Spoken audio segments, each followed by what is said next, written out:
A Kirk Cousins trade to the New York Giants makes perfect sense for Big Blue. That's what Ryan Novozinsky says of NJ.com. On today's video, I'm going to share my thoughts on that, and I'll tell you if Big Blue should make the call down to Atlanta and acquire the veteran signal caller. But I want to hear from you first. Do you think they should do it? Should the Giants make a move for Kirk Cousins? Type T for trade, type P for pass. Let me know your thoughts.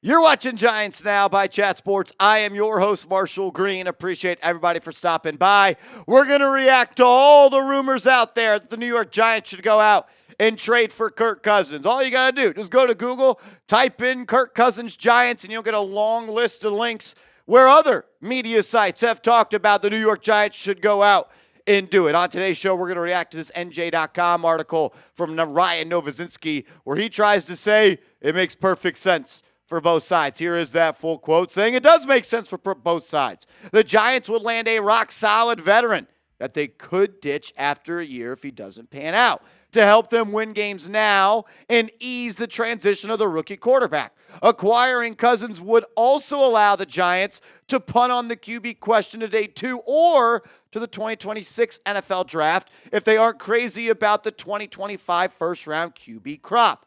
Pairing Cousins with a 1-2 wide receiver punch of Malik Nabers and Colorado's Travis Hunter would make for an electric offense. Using the first-round pick on a number 1 shutdown cornerback like Michigan's Will Johnson isn't the worst constellation prize either. Look, I get the idea of kicking the QB can down the road. Look, I 100% get the idea of kicking the QB can down the road. I personally wouldn't do it because I think the soonest you can get that quarterback, the quickest you can find that guy, identify that guy, and add him to the roster, that's going to jumpstart that rebuild. Go look at the Washington Commanders.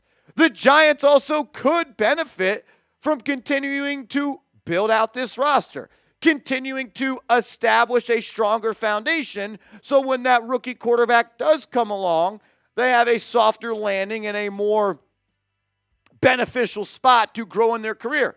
Because I do think, as important as it is to have legit NFL talent and have the ability to grow into being the face of the franchise, landing spot is sometimes just as, if not more important, to having quarterback success. But when he said a rock-solid veteran like Kirk Cousins, no. Rock-solid veteran is not what Kirk Cousins is. It is 2024.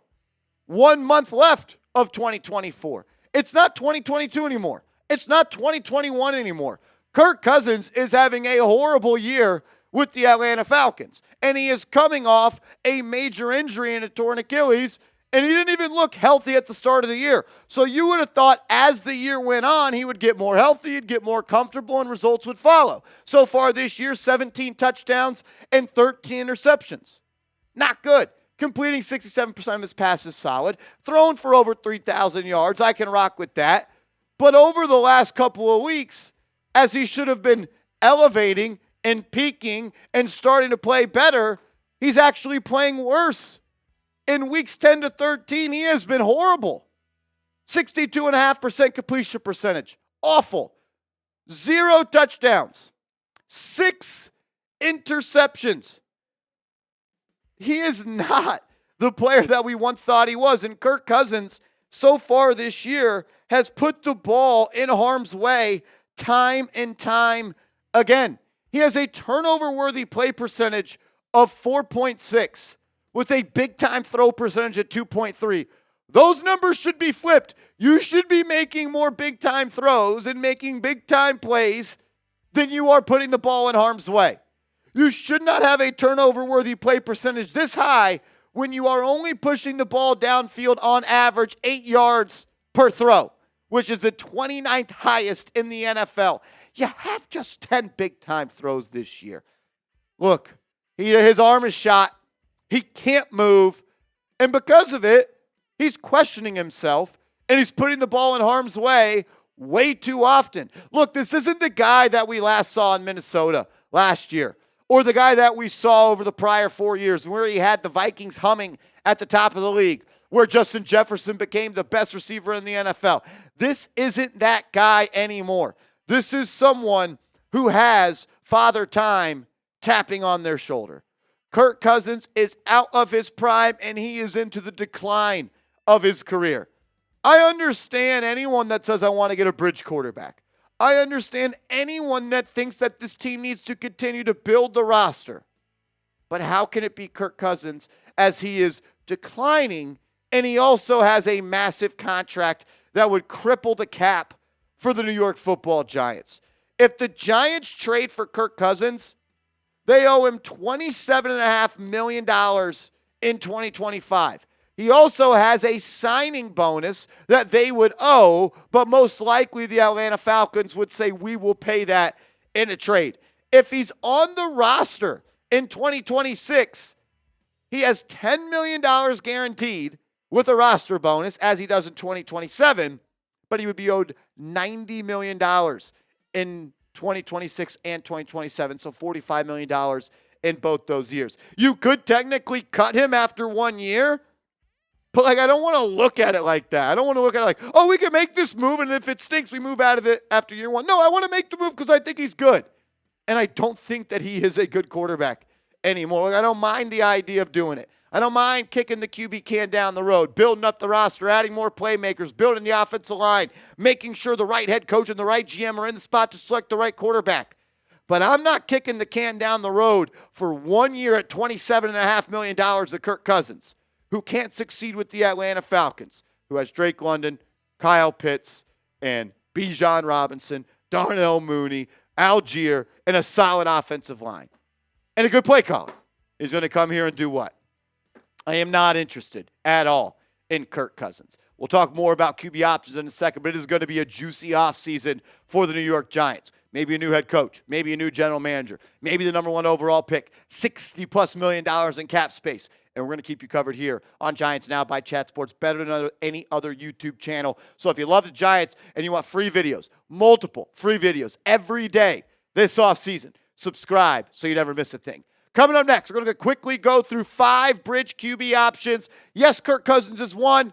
He's just not making my top 5, so we'll break those down coming up around the corner. But first, I got to tell you guys about our proud ticketing partner and our sponsor of today's show, Game Time. If you're looking to buy tickets to a Giants game, a Knicks game, a concert, a theater event, or you want to go to a comedy show, download the Game Time app and create an account and use that promo code ChatSports, and you're going to get $20 off your first purchase where terms do apply. You get the best seats for the lowest price guaranteed. Prices actually drop as the event gets closer. The app will alert you of flash deals. They will let you know when the seats are going for the best price and the lowest price, and they're going to guarantee that you get that lowest price. Also, the all-in pricing feature, I love it. You don't get hit with any hidden fees when you get to checkout, and that Game Time Picks feature as well. It makes it that much more easy to go see and go watch what you want to go watch. So download the app, create an account, promo code ChatSports, CHATSPORTS, and get $20 off your first purchase where terms do apply. What time is it? Game time. Download the app, support the show, support sponsor, be a real one. We've also talked about Matt Stafford as a bridge option, and that definitely is one if you do want to trade for one. And if I had to choose a veteran to trade for, it's Matt Stafford over a guy like Kirk Cousins. But on today's show, we're going to go through quarterbacks that are going to be free agents. And let's start with Mr. Jameis Winston, the 30-year-old veteran quarterback for the Cleveland Browns. And man, if you know me, you know that I'm a huge fan of Jameis Winston. I think he would bring some excitement to this football team. I'm not so sure that the Cleveland Browns are going to let him out of town, though. He is looked at as a leader in that locker room. His teammates and his coaches, they respect him. But, man, if you're looking for a bridge quarterback to mentor a younger guy, remember when Jameis Winston was coming out of the draft? They were talking about him as being one of the smartest QB prospects since Peyton Manning.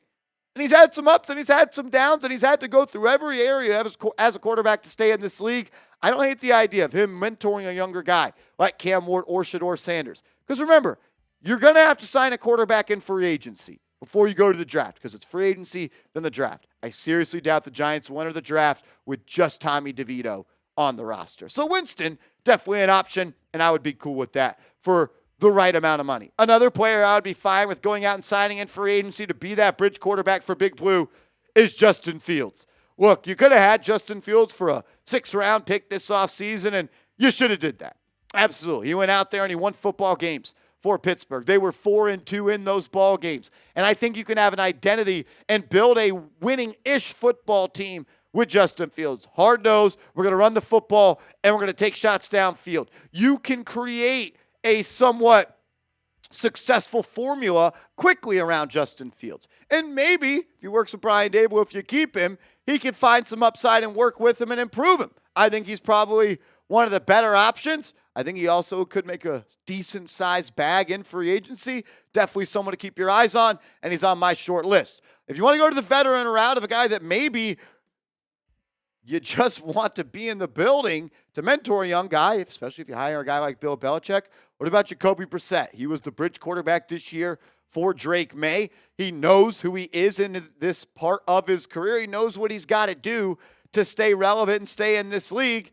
Not a good quarterback on the field, doesn't play at a high level, but if you want to talk about someone that could teach someone else the game, Jacoby Brissett is someone that I think of and comes to mind for me. Marcus Mariota is the last quarterback we're going to talk about on today's show. I thought Mariota actually played pretty solid in the game that he had to play this year when Jaden Daniels went down. Threw for 2 touchdowns, has over 200 yards on the season. Former top pick, number 2 overall pick. He was a Heisman winner. Like Jameis, he's seen highs, he's seen lows, and he could also show a younger guy the ropes. I like Mariota as a backup as well as a bridge option, and that's why I have him as a part of this short list on today's show. Question of the real ones out there before we bounce on out of here is, predict it.